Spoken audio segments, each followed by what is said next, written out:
All right, I'm starting out with a piece of cherry here. It's about 11 inches tall and about 5.5 inches in diameter.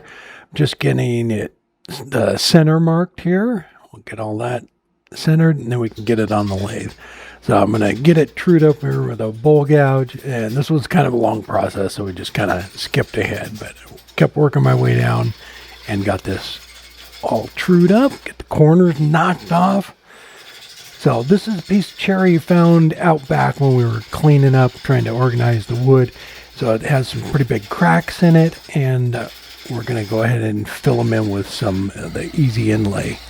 So once I got it true, it has a really nice bark enclosure on it too. So I'm going to leave that in the piece because I think it looks really good, really cool. And it comes up towards the rim of it as well.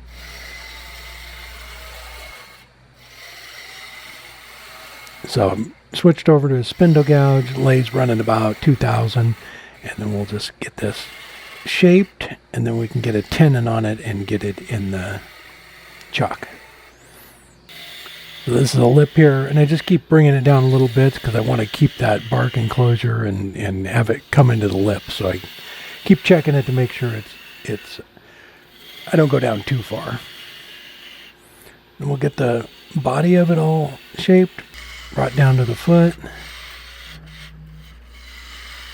So normally this was a piece I probably wouldn't have turned, but Robin suggested filling it in with some inlay, so I thought we would give that a try. Help support the companies that support our community.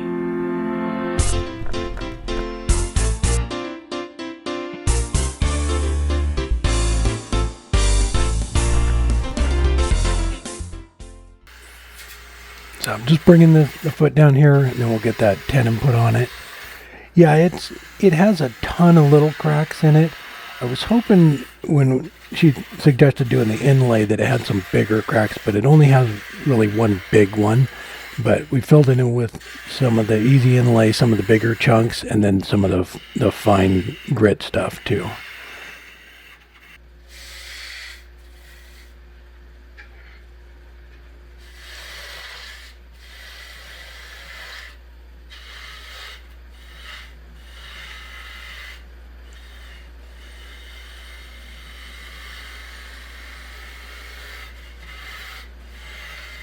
So now we can get it mounted in the chuck, and I'm going to use a Forstner bit to clean out the center of it and set the bottom.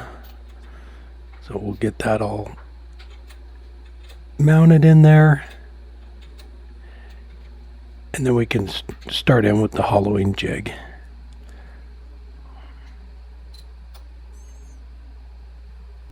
So used a Forstner bit a little bit bigger than the live center, and then just went all the way down to the bottom of it.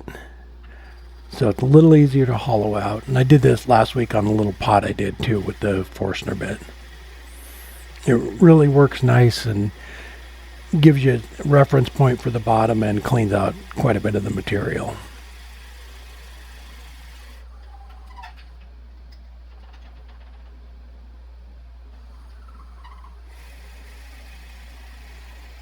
And now to the hollowing. I'm using the Tim Yoder's elbow tool, and it works great for doing deep hollowing stuff like this. And it's super easy to set up and use too.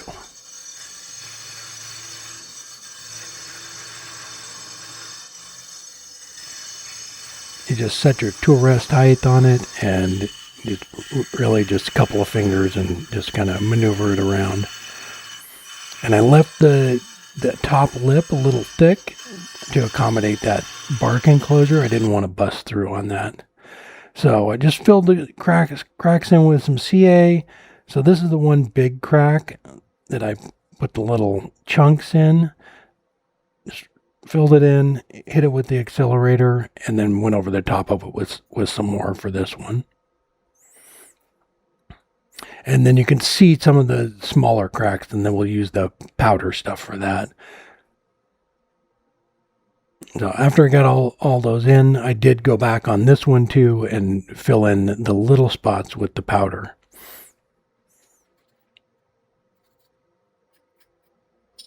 And we just go right over the top of it again and then put that powder down on it. And it's a pretty easy process. It's just, you put the CA glue in there, fill it in, and then put CA glue on top of it, and it worked out pretty well. There's a lot of these little hairline cracks all over it.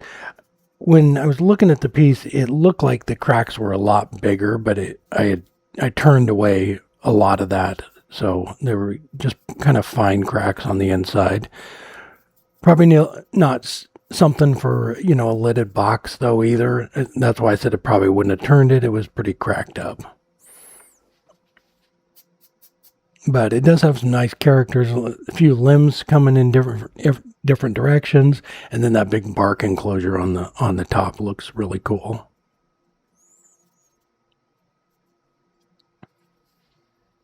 Then I sanded down all the CA with 100 grit, and then ran through all the grits up to 600 after that.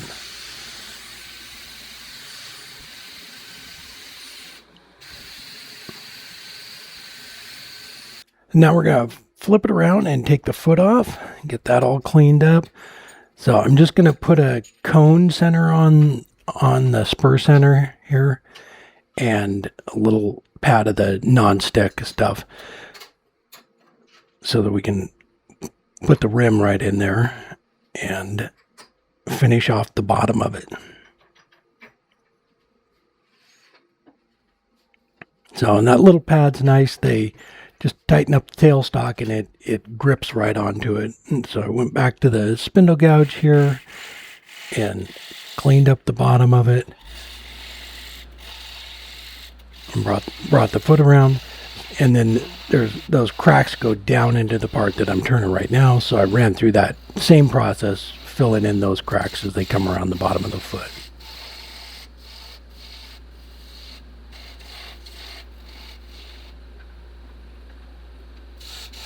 A little chunk fell off there and popped it out, so I had to recenter it.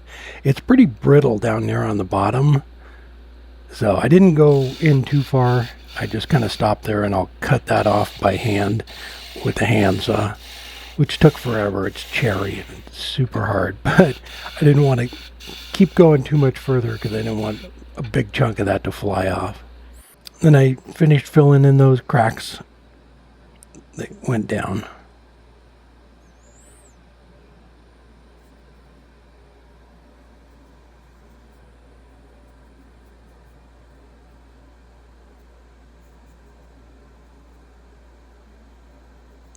And get the sawn off.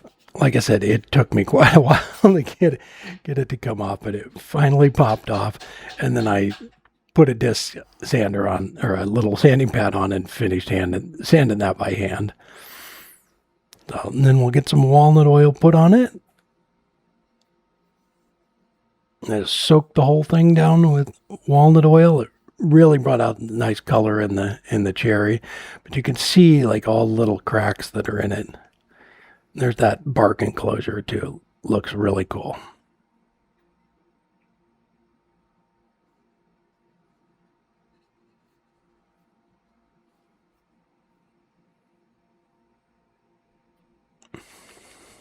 There we go. It's all done. It is 9.5 inches tall and 5 inches in diameter.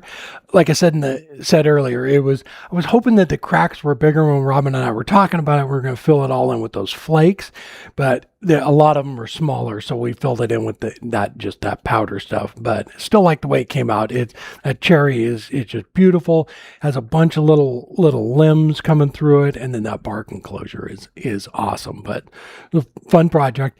Yeah, hollowing it out with the elbow tool from Tim Yoder, it makes it super easy. But doing bigger stuff like this, I don't do a lot of vases, but when I do, I grab that tool because it works awesome. I will put a link down to everything I used in the description if you want to check it out. All right, everybody, take care, and we will see you next time.